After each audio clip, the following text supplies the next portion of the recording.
Well, some folks on the right are ecstatic with glee today because Kanye West is saying some things that they agree with. Even Kim Kardashian has gotten favorable coverage from the right because of all this. Now, let's remember something about the right, of which I am a member.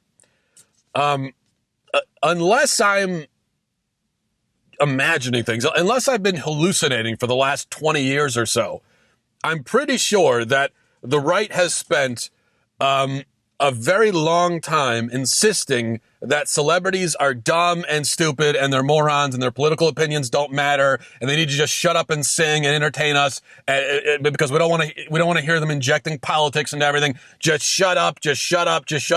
That's what we've been saying. We've said it a million times over and over and over again to these celebrities. It has not been, as much as we'd like to pretend otherwise. Our message to celebrities and singers and pop stars, athletes, our message to them has not been, oh, I disagree with what you're saying. Let's engage. Let's have a discussion.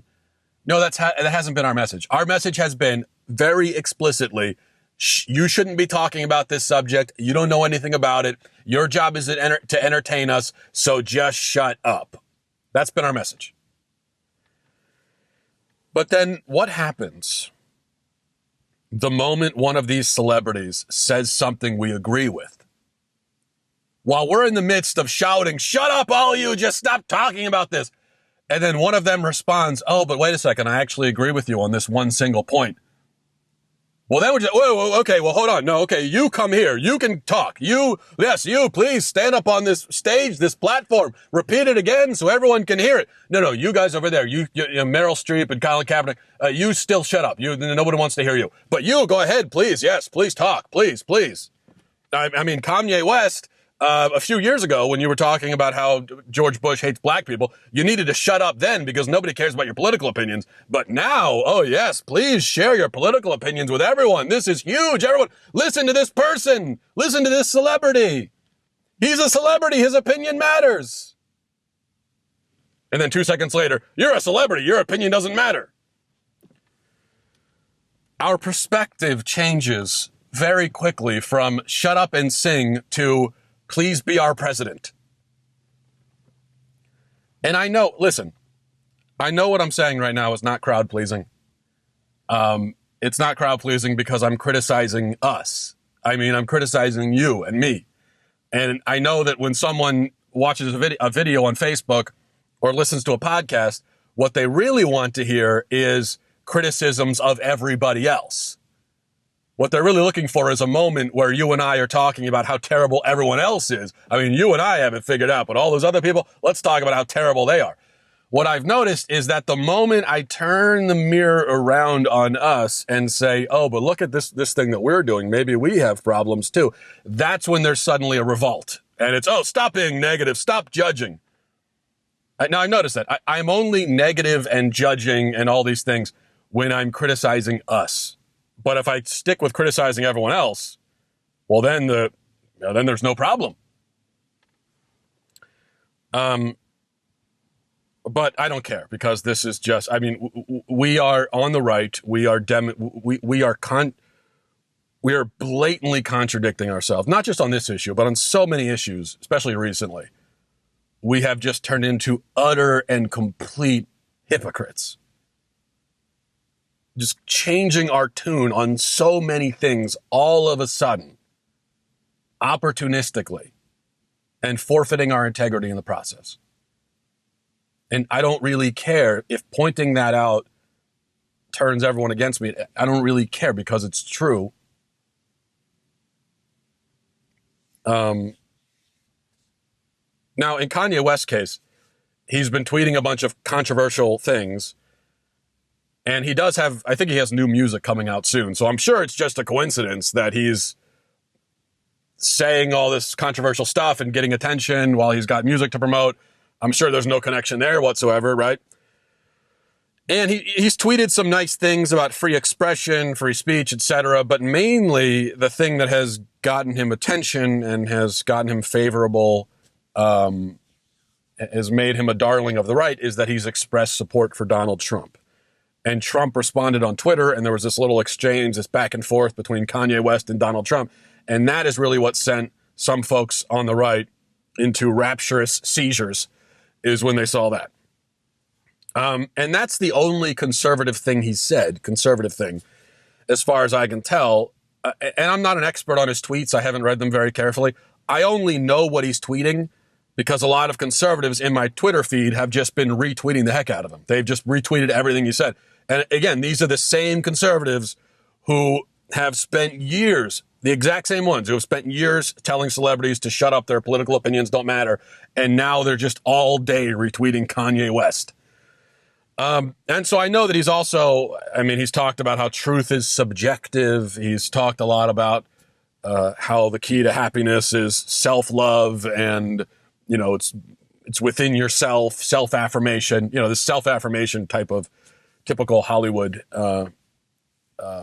tripe.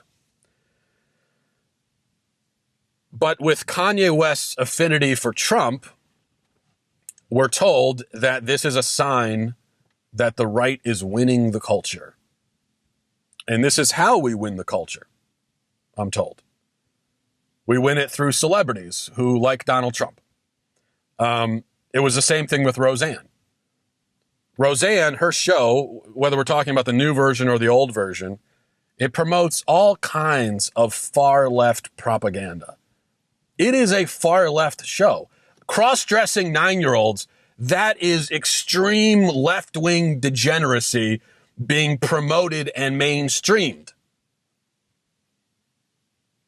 And somehow they've convinced conservatives to not only watch it, but to applaud it. Incredibly. The show in the past has also historically promoted abortion, gay marriage, on and on and on. And Roseanne herself is a far-left nutcase. She wished death on everyone who eats Chick-fil-A. She said she hopes they all get cancer because Chick-fil-A is anti-gay.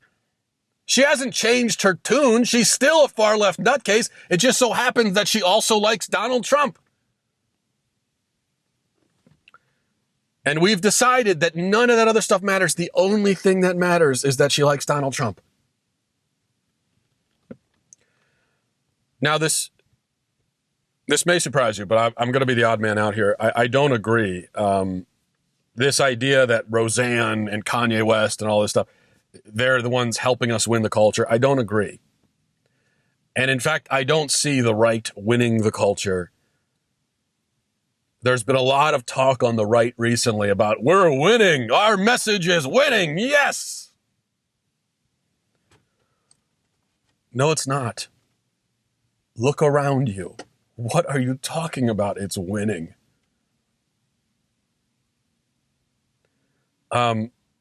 I'll tell you what's actually happening. The right is not winning the culture. The right is becoming more like the left. The right is just fighting to be the new left. The right thinks that it's making the culture more conservative, but all it's really doing is becoming more liberal itself. Thus, it sees itself more reflected in the culture because it has stooped down and rid itself of most everything that used to differentiate it from the culture. Let me try to explain my meaning a little more. And I think first we have to ask a very simple question. What is the culture war about? What does it mean to win the culture? What are we fighting for? What are we fighting against? How do we win? What is winning?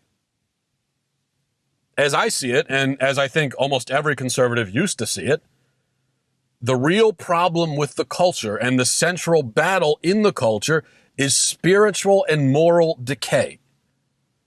That is the problem. And the collapse of the family is part of that. The loss of the sanctity of life is part of that. The destruction of marriage is part of that. The abandonment of religion is part of that. The proliferation of perversion and degeneracy, that's part of that. Pornography is part of that. Gender identity, that's part of that. All of this is part of the main battle. This thing, this spiritual moral decay, which has emptied our civilization, hollowed it out, made it a shell of what it once was. This is what's killing our civilization. Other issues are important, but not as important. Gun rights, taxes, immigration, those are crucial topics. Yes. But even if we had all the gun rights and the border was closed and taxes were low, which would be great, believe me, it would mean nothing at all if the culture is still in a state of moral rot. Because then we would still just be wandering into the abyss, not sure of what sort of people we're supposed to be or what the point of life even is.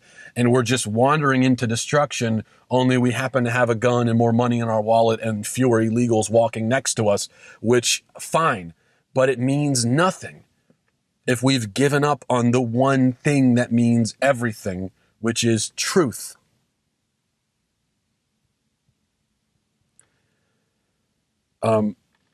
Yes, we need to have the right. It's important to fight for rights because we need to have and why? Why is it important to fight for rights? Because we need to have the right to be the sort of people we should be.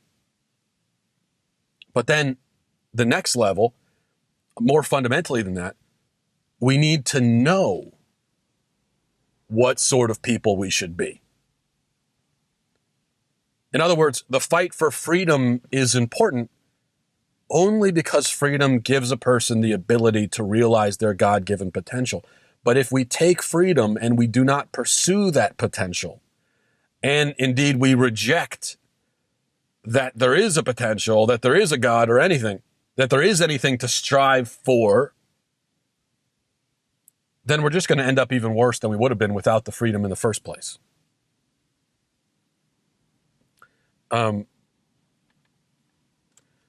This is why it's not enough. And as I've seen, this is something conservatives have been doing more and more, is, as you've noticed, conservatives more and more, they're not fighting for what is right.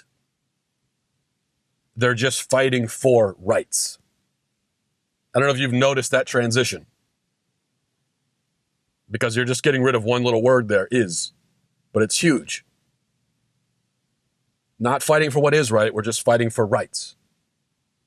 An example of how this works is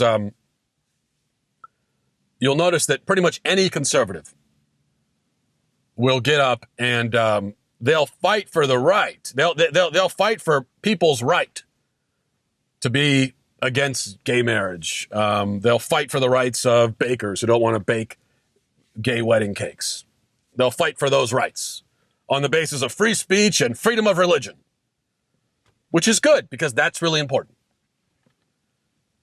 But what they won't do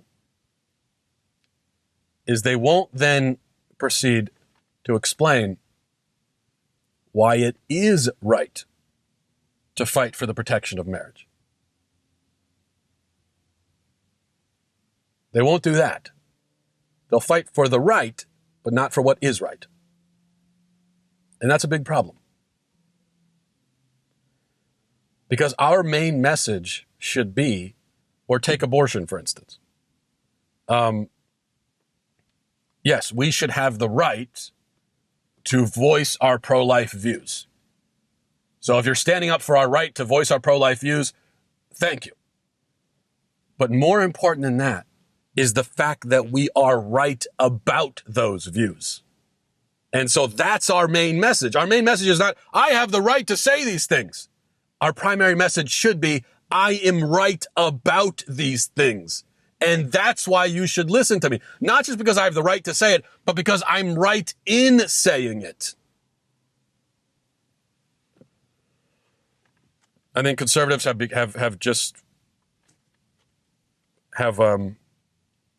not been as willing to make that point.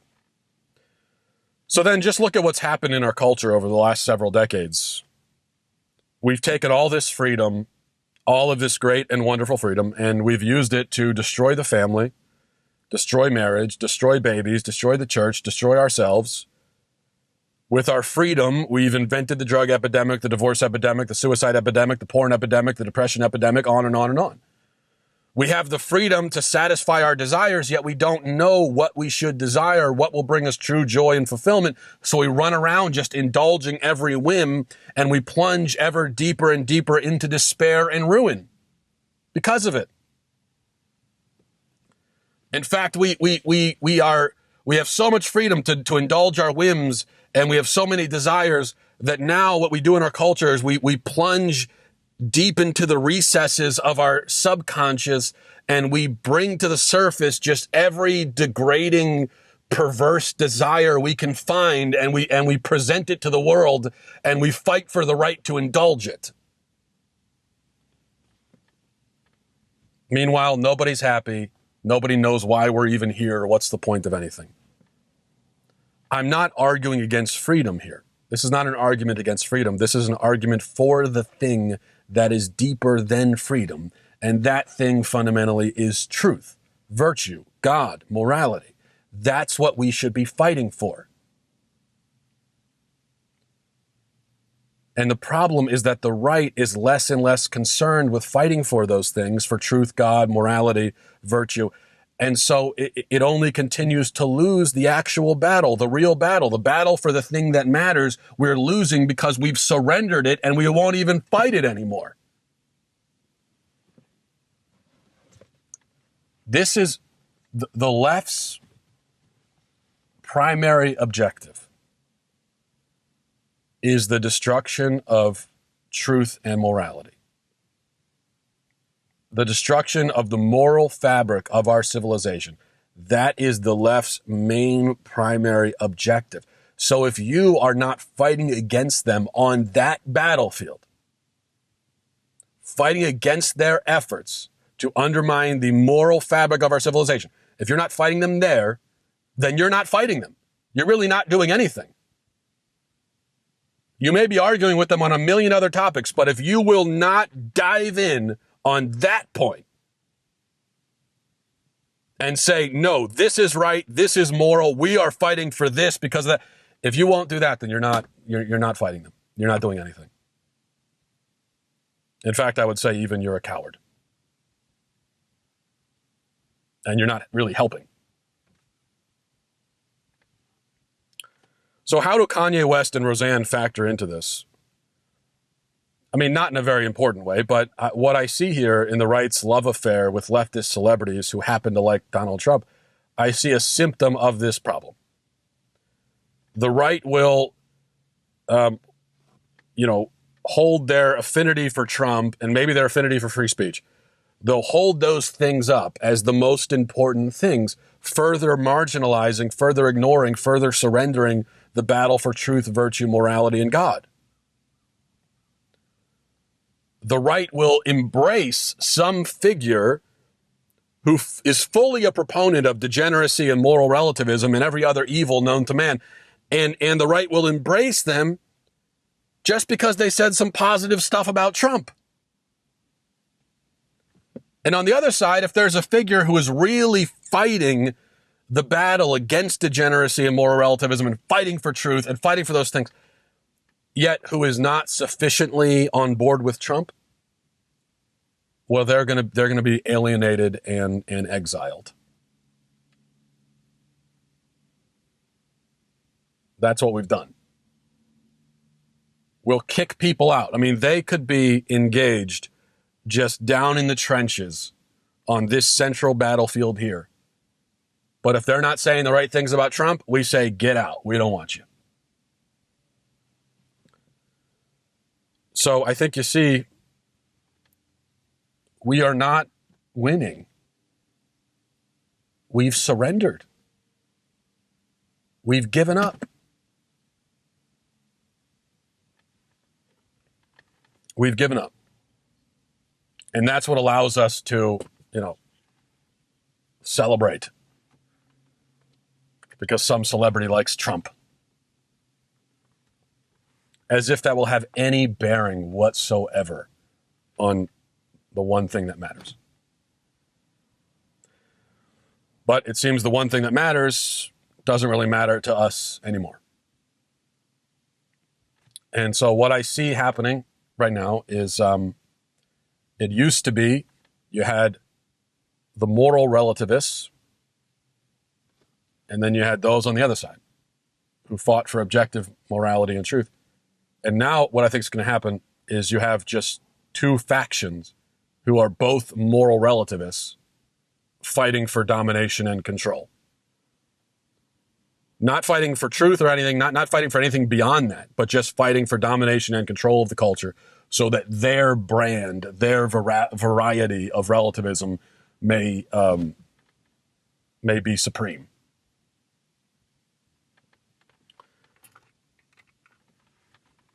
I don't see any kind of real victory in that, personally. So, I hate to be a party pooper, but there it is. Thanks for listening, everybody. I'll talk to you tomorrow.